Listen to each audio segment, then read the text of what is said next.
I'm delighted at this time to call upon Sarah Jane Kerr-Lapsley, member of the graduating class, to announce the gifts to the university. Sarah Jane.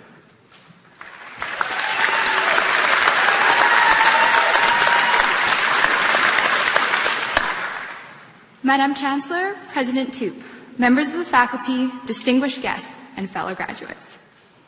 I'm so proud to stand before you today as a member of the graduating class of 2013. At a time when our oversaturation by quotations and motivational anecdotes often cause inspirational messages to sound cliché, we've become a difficult audience to write for. Even when our whole futures are ahead of us, and even though this really is a time to celebrate our accomplishments. When we've been submerged in critical theory for what seems like so long now, for some it may be difficult to step back and fully immerse ourselves in this ritual, embrace the clichés, and enjoy them. But this is a momentous occasion, and we have so many people to thank. Our thanks for arriving at this moment spread across campus and beyond it. They are rooted in its history and they extend into its future.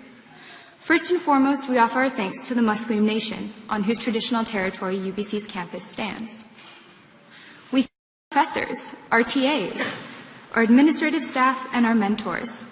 We thank the UBC community, and to show our thanks, this year's graduating class is leaving 10 gifts to the university, amounting to $32,000, all of which are listed on page 8 of your program.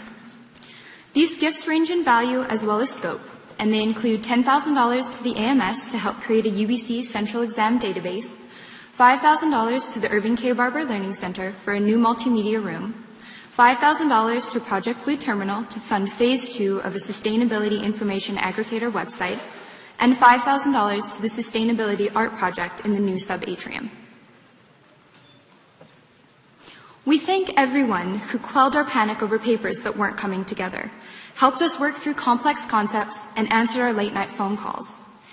I certainly couldn't have done any of this without the loving support of my family and friends, and particularly my mom, who patiently and enthusiastically read every paper I wrote and has always been there with suggestions and words of comfort, a listening ear, and sage advice, just as she has my entire life. We have had the opportunity to play so many roles over the last few years, to stand on soapboxes, to observe from afar, to make statements, retract them, stand by them, rethink them. We have worked as research assistants, done co-op terms, attended conferences, spoken at conferences, organized conferences. We are thankful for the honor and privilege of attending a university with internationally recognized faculty and incredible resources, innumerable extracurricular activities, and irreplaceable experiences. A rose garden overlooking ocean, mountains, forests, and sky, a Harry Potter study room, a farm, and a nude beach. Soak up your last moments here. Soak up the view and your place on this campus. Whether it is today, tomorrow, or years from now, we can be grateful for what we learned from this place, what it gave us.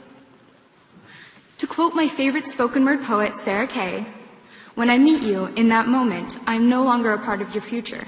I start quickly becoming part of your past.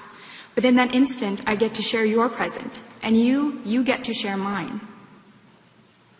The time that we have had at UBC is quickly becoming a part of our past, but in this instant we share our present, and in this instant we celebrate our achievements together. Years from now, when memories of waiting for the bus in a downpour, sleepless nights, construction detours, and mountains of reading have faded, I hope that you remember your time here fondly. There's a professor in my department, anthropology, who is known for planting tomato plants in unexpected places. They produce dozens, if not hundreds, of tiny, juicy tomatoes that are brought in and enjoyed by faculty, staff, and lucky students who happen by at just the right moment. They are subtle and surprising, and they thrive in unexpected places. At the very least in our years here, we've learned how to rethink the way that we understand the complexities of the world, rethink perspective, rethink space. There's always a different way to look at the world. There's always one new patch of soil in which to plant tomatoes. Thank you.